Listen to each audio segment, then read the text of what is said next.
श्री कृष्ण कहते हैं, पीपल के वृक्ष को एक बार जल देने से क्या होता है। जानिए पीपल के वृक्ष का महात्म्य। जय श्री कृष्ण। राधे राधे श्रोताओं, आप सभी का दिन शुभ और मंगलमय हो। श्रोताओं, पीपल के वृक्ष को जल चढ़ाने से कौन सा पुण्य मिलता है, आइए जान लेते हैं एक नागिन के उद्धार की इस महान कथा के माध्यम से। समुद्र की गहराइयों में स्थित क्षीर सागर, वहां का दृश्य अत्यंत दिव्य और मनोहर था। क्षीर सागर में लहरों के बीच में शेषनाग की शैया पर भगवान विष्णु सुकून से विराजमान थे। उनका नीलवर्णी शरीर दिव्य आभा बिखेर रहा था। उनके समीप माता लक्ष्मी उनके चरण दबा रही थी। चारों ओर दिव्य प्रकाश था और वातावरण में शांत संगीत की ध्वनि गूंज रही थी। इसी बीच एक पावन पथ से आकाश मार्ग होते हुए देवर्षि नारद जी वहां पहुंचे। नारद जी के हाथ में उनकी दिव्य वीणा थी और मुख पर हल्की चिंता की रेखाएं थी। भगवान विष्णु ने नारद जी को देखा और मंद मुस्कान के साथ कहा, पधारो नारद, तुम्हारा स्वागत है। ऐसा प्रतीत होता है कि तुम कुछ व्यग्र हो। क्या बात है? क्या तुम्हारे भ्रमण में कोई अनहोनी घटी है? नारद जी ने शीश झुकाकर भगवान विष्णु को प्रणाम किया और कहा, हे प्रभु, मैं अभी अभी पृथ्वीलोक से लौट कर आ रहा हूँ। पृथ्वी का भ्रमण करते हुए मैंने एक अत्यंत विचित्र दृश्य देखा। वहां कुछ लोग पीपल के वृक्ष को काटते हुए दिखे, जैसे उन्हें उसके महत्व का कोई ज्ञान ही न हो। दूसरी ओर कुछ तपस्वी मुनि और साधक उस वृक्ष की पूजा कर रहे थे। वे उसकी परिक्रमा करते, उस पर जल अर्पित करते और मंत्र उच्चारण करते हुए भगवान विष्णु की स्तुति कर रहे थे। हे प्रभु, इस विरोधाभास को देखकर मेरे मन में जिज्ञासा उत्पन्न हुई। पीपल के वृक्ष का क्या रहस्य है? यह वृक्ष इतना पवित्र क्यों है कि कुछ लोग इसकी पूजा करते हैं और जिन्हें इसका ज्ञान नहीं है वे इसे काटने का पाप क्यों करते हैं? कृपा करके मुझे इसके महत्व के विषय में विस्तार से बताइए, ताकि मैं इस ज्ञान को लोक में फैला सकूं। भगवान विष्णु के मुख पर एक कोमल मुस्कान खिल उठी। वे मंद स्वर में बोले, हे नारद, तुम्हारा प्रश्न अत्यंत महत्वपूर्ण है।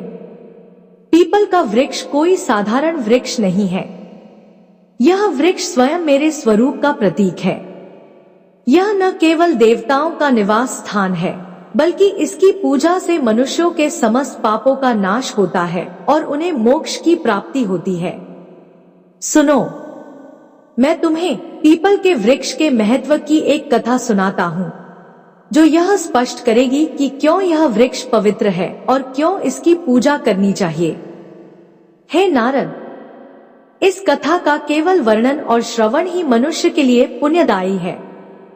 जो भी इस पावन कथा को श्रद्धा और भक्ति के साथ सुनता है या सुनाता है, उसे अनगिनत पुण्य प्राप्त होते हैं। जो व्यक्ति इस कथा का श्रवण करता है, उसके जन्म जन्मांतर के संचित पाप नष्ट हो जाते हैं।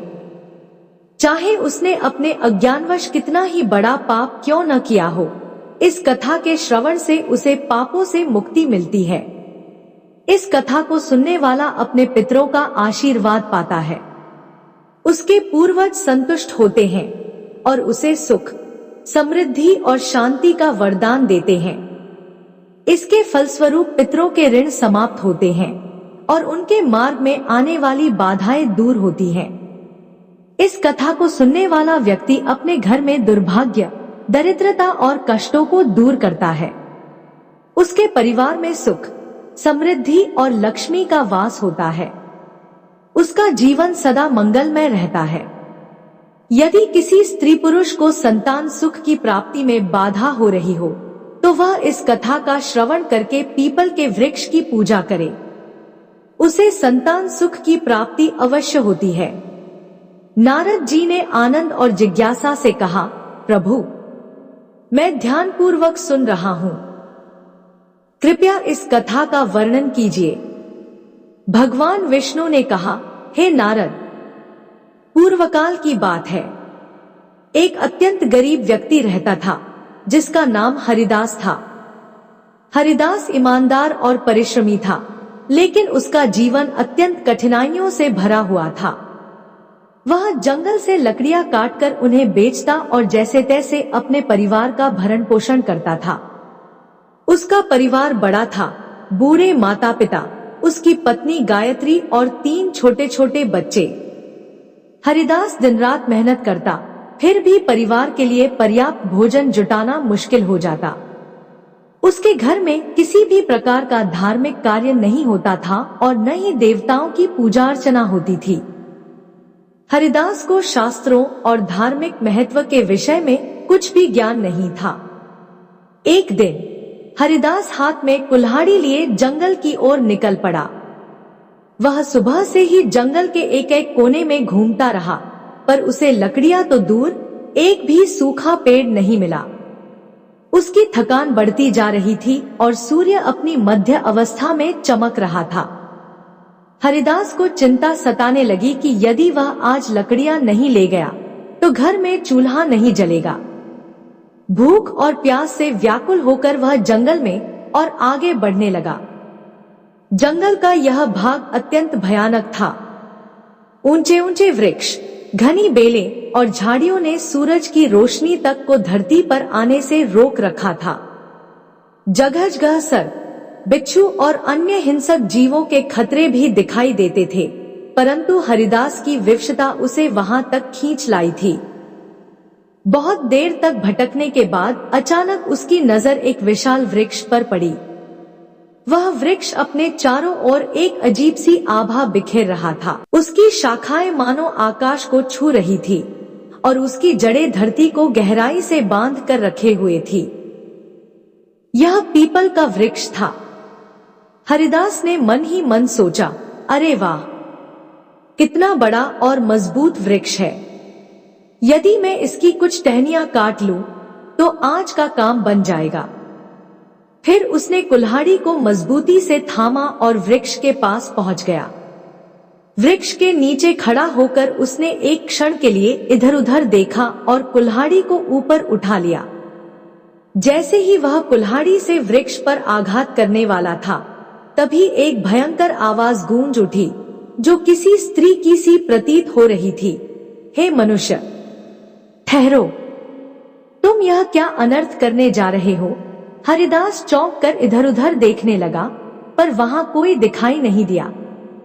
अगले ही क्षण वृक्ष के तने के पास से एक भयानक काले रंग का सर्प प्रकट हुआ। उस सर्प की आंखें चमक रही थी, मानो उनमें अग्नि की ज्वालाएं जल रही हों।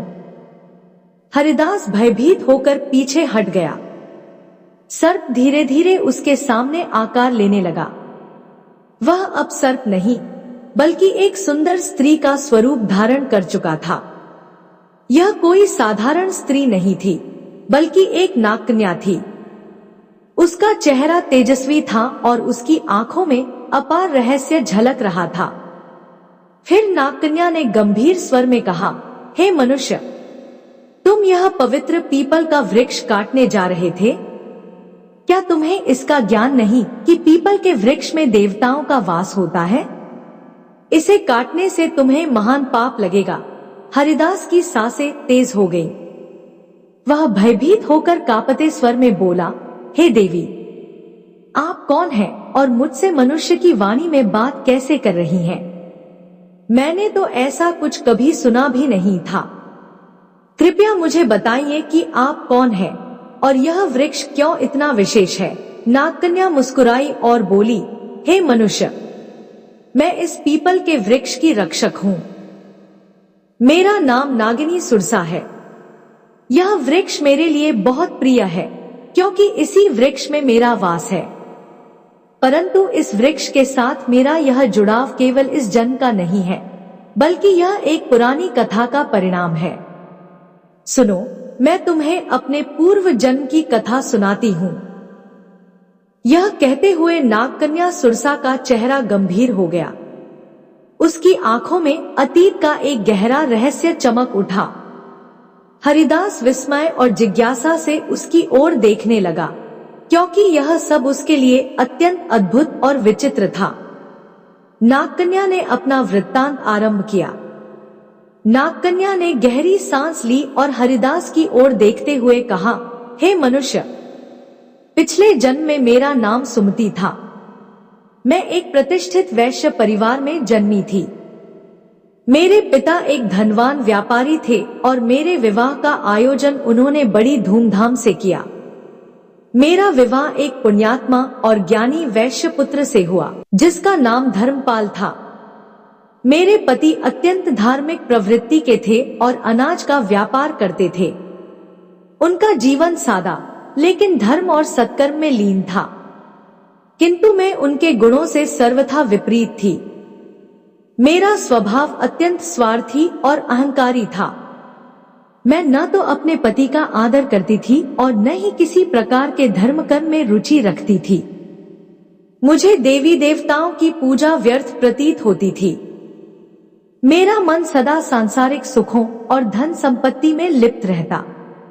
मेरे पति मुझे समझाते रहते कि हमें जीवन में पुण्य के कार्य करने चाहिए, देवताओं की पूजा करनी चाहिए, किंतु मैं उनकी बातों को हमेशा अनसुना कर देती। हमारे गांव के पास एक मुनि का आश्रम था। वह आश्रम शांत, पवित्र और प्रकृति की छाव में बसा हुआ था। वहां के वातावरण में एक अलौकिक शांति थी। मुनि ने अपने आश्रम के आंगन में एक छोटा सा पीपल का वृक्ष लगाया हुआ था। गांव के लोग वहां नियमित रूप से पूजा करने आते थे। वे पीपल के वृक्ष के चारों ओर दीप जलाते, जल चढ़ाते और उसकी परिक्रमा करते। उनका विश्वास था कि इस वृक्ष में भगवान विष्णु का वास है और उसकी पूजा करने से उनके पितर प्रसन्न होते हैं। लोगों की श्रद्धा और भक्ति से वह वृक्ष बहुत ही कम समय में विशाल हो गया। एक दिन की बात है, मैं उस आश्रम के पास से गुजर रही थी। वहां मैंने देखा कि एक ब्राह्मण अत्यंत श्रद्धा से उस पीपल वृक्ष की पूजा कर रहा था। वह वृक्ष के तले जल चढ़ा रहा था और मंत्रोच्चार कर रहा था। यह दृश्य देखकर मैं ठहाका मारकर हंसने लगी और कटु स्वर में कहा, अरे ब्राह्मण, तुम मूर्खों की तरह इस वृक्ष की पूजा क्यों कर रहे हो? यह तो केवल एक पेड़ है, न फल देता है, न फूल। क्या यह पेड़ किसी काम का भी है? यह व्यर्थ का ढोंग है। तुम्हारी पूजा का कोई लाभ नहीं है। मेरे शब्द सुनकर वह ब्राह्मण अत्यंत शांत भाव से मेरी ओर देखता रहा। फिर वह गंभीर स्वर में बोला, हे देवी, तुम्हारा अज्ञान ही तुम्हारे इस व्यवहार का कारण है। क्या तुम्हें ज्ञात नहीं कि यह पीपल का वृक्ष मात्र एक साधारण वृक्ष नहीं है? इस वृक्ष में स्वयं भगवान विष्णु का वास होता है। यह वृक्ष जीवित है और अत्यंत पवित्र है। इसकी पूजा करने से भगवान विष्णु प्रसन्न होते हैं। इसके तले जल चढ़ाने से पितरों का आशीर्वाद प्राप्त होता है। अनेक जन्मों के पाप इस वृक्ष की पूजा से समाप्त हो जाते हैं। यह वृक्ष मानव जीवन के लिए वरदान स्वरूप है। उस ब्राह्मण की बातों ने मेरे अहंकार को और भड़का दिया। मैंने कटु शब्दों में उसका और उस वृक्ष का उपहास किया। मैं क्रोध में आकर उस वृक्ष के पास पहुंची और व्यंग्यपूर्ण स्वर में कहा, देखते हैं तुम्हारा यह वृक्ष कितना महान है। यह कहकर मैंने आवेश में आकर पीपल के वृक्ष को लात मार दी। जैसे ही मेरी लात उस वृक्ष को लगी, उसी क्षण एक विचित्र घटना घटी। मेरे पैर से लेकर शरीर के अन्य अंगों में जलन होने लगी। वह जलन असहनीय थी। मैंने देखा कि मेरे शरीर में परिवर्तन हो रहा था। धीरे धीरे मेरा रूप बदलने लगा। मेरी त्वचा काली पड़ने लगी और देखते ही देखते मैं एक भयानक सर्पिणी में परिवर्तित हो गई। नागिनी का रूप धारण करके मैं वहीं पर चीखने चिल्लाने लगी। मेरी चीख पुकार सुनकर आश्रम के मुनि वहां आ गए। मैं उनके चरणों में गिर पड़ी और रोते हुए अपनी व्यथा सुनाई। मैंने उनसे विनती की कि मुझे इस श्राप से मुक्ति दिलाए। मुनि गंभीर स्वर में बोले, हे स्त्री, तुमने घोर पाप किया है। पीपल के वृक्ष को अपवित्र करना और उसका अपमान करना भगवान विष्णु का अपमान है। तुम्हें तुम्हारे कर्मों का दंड मिला है। फिर मैंने कांपते हुए हाथ जोड़कर मुनि से प्रार्थना की, हे ऋषिवर, कृपया मुझे क्षमा करें और इस श्राप से मुक्ति का कोई उपाय बताएं। मैं अपने पापों के लिए पश्चाताप करना चाहती हूँ।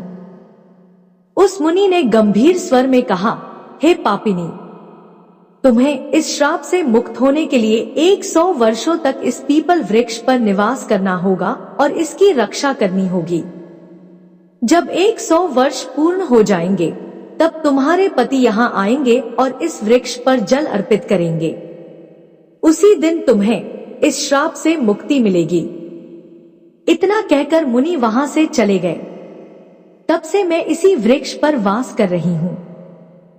यह वृक्ष दिन ब दिन बढ़ता गया और मैं दिन रात इसकी रक्षा करती हूँ ताकि कोई इसे हानि न पहुंचा सके। आज मेरे 100 वर्ष पूरे हो चुके हैं। मैं प्रतीक्षा कर रही हूँ कि मेरे पति धर्मपाल यहाँ आए और इस वृक्ष पर जल अर्पित करें। तभी मुझे इस सर्प योनि से मुक्ति मिलेगी। यह कहते हुए नागकन्या की आंखों में आंसू आ गए। उसकी आवाज में पीड़ा और पश्चाताप स्पष्ट झलक रहा था। हरिदास यह सब सुनकर अवाक रह गया। वह समझ नहीं पा रहा था कि जो कुछ उसने सुना वह सपना था या सच्चाई। उसके हृदय में भय और श्रद्धा का संचार हो रहा था। नागकन्या की करुणामय कथा सुनकर हरिदास स्तब्ध रह गया। उसकी आंखों में आश्चर्य और अविश्वास के भाव तैरने लगे। उसे यह बात समझ में नहीं आ रही थी कि वह स्वयं इस घटना से किस प्रकार जुड़ा हुआ था। तभी एक दिव्य तेज से आश्रम के मुनि प्रकट हुए। उनका स्वर गंभीर और आशीर्वाद से भरा हुआ था। मुनि ने हरिदास की ओर देखते हुए कहा, हे हरिदास, यह सब तुम्हारे पूर्व जन्म के कर्मों का ही परिणाम है। क्या तुम जानना चाहते हो कि तुम इस नागकन्या के जीवन में क्या स्थान रखते हो? हरिदास ने विस्मय से मुनि की ओर देखा और कांपते स्वर में कहा, हे ऋषिवर, कृपया मुझ पर कृपा करें और मेरे जन्मों के रहस्य का ज्ञान दे। यह सब क्या हो रहा है? मैं इस नागकन्या के साथ किस प्रकार जुड़ा हूँ? मुनि ने अपनी आंखें बंद की और उनके मुख पर एक गंभीर आभा उभरी। फिर उन्होंने कहना आरंभ किया, हे हरिदास, सुनो तुम्हारे पूर्व जन्म की कथा। इस नागकन्या जिसका नाम सुमति है, उसका पति तुम ही थे। उस जन्म में तुम धर्मपाल नामक एक पुण्यात्मा व्यापारी थे। तुमने सुमति से विवाह किया था और उसका जीवन संवारने का हर संभव प्रयास किया। तुम एक धर्मनिष्ठ और सत्यवादी व्यक्ति थे। तुमने सुमति को सद्मार्ग पर लाने के लिए अनेक प्रयास किए, किंतु वह तुम्हारे प्रयासों की उपेक्षा करती रही। हरिदास ने आश्चर्य और अविश्वास के साथ कहा, क्या मैं इस नागकन्या का पति था? मुनि ने मुस्कुराते हुए कहा, हरिदास, सुमति ने अपने अहंकार और अज्ञान के कारण पीपल के वृक्ष का अपमान किया था, जिसके कारण उसे सर्पयोनि का श्राप मिला। किंतु भगवान विष्णु ने तुम्हारे पुण्य कर्मों के कारण यह नियम बनाया कि केवल तुम्हारे हाथों से जल अर्पित होने पर ही सुमति को इस श्राप से मुक्ति मिलेगी। तुम यहाँ तक केवल अपनी नियति के कारण आए हो। तुम्हारा आज यहाँ आना संयोग नहीं है, बल्कि यह विधि का विधान है। सुमति, जो अब तक चुपचाप खड़ी थी, मुनि की बात सुनकर हरिदास के चरणों में गिर पड़ी। उसकी आंखों से आंसुओं की धार बहने लगी। वह कांपते स्वर में बोली, हे स्वामी, मैं अपने पूर्व जन्म के पापों के लिए आपसे क्षमा मांगती हूँ। मेरे अहंकार और अज्ञान के कारण मैंने आपको दुख पहुंचाया और इस पीपल वृक्ष का अपमान किया। किंतु आज मैं आपसे एक बार फिर प्रार्थना करती हूँ, कृपया इस पवित्र वृक्ष पर जल अर्पित कर मुझे इस श्राप से मुक्त करें। हरिदास की आंखों में करुणा भर आई। उसने नागकन्या के प्रति कोई क्रोध या घृणा नहीं दिखाई, बल्कि उसके हृदय में श्रद्धा और सहानुभूति का भाव जाग उठा। उसने मुनि की ओर देखा और कहा, हे ऋषिवर, मुझे बताइए मैं इस पुण्य कार्य को कैसे पूरा करूं? मुनि ने हरिदास को पीपल वृक्ष के पास ले जाकर कहा, हे वत्स, इस वृक्ष पर श्रद्धा से जल अर्पित करो और भगवान विष्णु का स्मरण करो। इससे तुम्हारे पूर्व जन्म के बंधन समाप्त हो जाएंगे और सुमति को भी मुक्ति मिलेगी।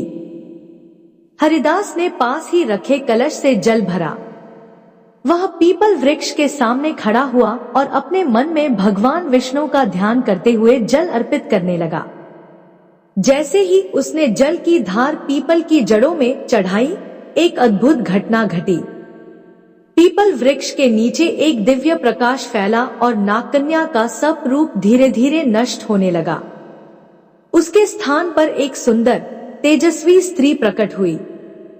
उसका चेहरा चमक रहा था, मानो वह स्वयं एक देवी हो। सुमति ने हाथ जोड़कर हरिदास और मुनि को प्रणाम किया।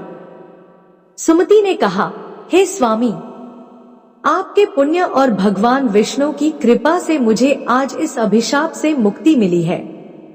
मैं आपके प्रति कृतज्ञ हूँ। मुनि ने आशीर्वाद देते हुए कहा, न केवल मेरे पापों का प्रायश्चित करवाया, स्वर्गलोक बल्कि मुझे मोक्ष के मार्ग पर ले आए। तुम्हारे इस श्राप का अंत हो चुका है।